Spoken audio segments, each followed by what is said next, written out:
संकल्पों से निवृत्ति का उपाय। 1 जनवरी 1820 को श्री स्वामीनारायण भगवान बोले कि अब तो प्रश्नोत्तरी प्रारंभ कीजिए। तब श्री स्वामीनारायण भगवान से दीनानाथ भट्ट ने पूछा कि हे महाराज, कभी कभार तो सहस्रों संकल्प उठे, किंतु मन में उनका दंश नहीं बैठता। कभी कभार तो अल्प संकल्प होने पर भी मन में उस संकल्प का दंश लग जाता है। उसका क्या कारण है? और भगवान के भक्त के लिए मन के इन संकल्पों से निवृत्त होने का कौन सा उपाय है? तब श्री स्वामीनारायण भगवान बोले कि इसका कारण तो माया के 3 गुण हैं। जब तमोगुण की प्रधान अवस्था हो, उस समय मन में संकल्प हुआ, तब सुषुप्ति के समान अवस्था रहती है, अतः संकल्प का दंश चुभता नहीं है। जब सत्वगुण की प्रधान अवस्था होती है, तब अंतःकरण प्रकाशित सा रहता है, अतः उस समय जो भी संकल्प होते हैं वे ज्ञान द्वारा ही मिथ्या किए जाते हैं। अतः उस समय होने वाले संकल्पों के भी दंश नहीं जमते। परंतु जब रजोगुण का प्राधान्य रहता है, तब मन में जो संकल्प होते हैं उनके दंश मन में गहराई तक उतर जाते हैं। अतः दंश बैठता है या आसक्ति उमदत्ती है अथवा नहीं, इन सब का कारण तो गुणों की वृत्ति है।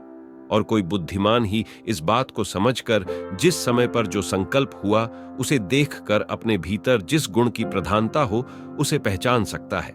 और घड़ी घड्डी और पल पल में जो सूक्ष्म संकल्प होते हैं वे तो किसी को ज्ञात ही नहीं हो पाते। यदि आप जैसा कोई बुद्धिमान हो तो दिन भर में 2, 3, 4 स्थूल संकल्पों को पहचान पाता है, तथा जिस गुण की प्रधानता के कारण संकल्प होते हैं उनके सामने दृष्टि रखते हुए सत्संग में हो रही भगवान की वार्ता को हृदय में धारे और उसका चिंतन करे, तो इस सत्संग का प्रताप ऐसा है कि उसे जिस गुण के द्वारा संकल्प होते हों उन संकल्पों की निवृत्ति हो जाती है और निरुत्थान होकर परमेश्वर के स्वरूप का अखंड चिंतन होने लगता है। बिना सत्संग के कोटि प्रकार की साधना करने पर भी संकल्प तथा रजोगुण आदि गुणों से छुटकारा नहीं मिल पाता। यदि कोई निष्कपट भाव से सत्संग करता है और परमेश्वर की बात को हृदयस्थ करके उस पर विचार करता है, तो उसके मलिन संकल्प नष्ट हो जाते हैं। अतः सत्संग का प्रताप अतिशय महान है। अन्य कोई भी साधन सत्संग के समान महिमामय नहीं होते, क्योंकि अन्य किसी भी साधना से जिस संकल्प की निवृत्ति नहीं होती उसकी निवृत्ति सत्संग में होती है। इस कारण को दृष्टिगत रखते हुए जिसे रजोगुण संबंधी मलिन संकल्प नष्ट करने हो उसे मन, कर्म तथा वचन द्वारा निष्कपट भाव से सत्संग करना चाहिए। तभी सत्संग के प्रताप से उन संकल्पों की निवृत्ति हो जाएगी।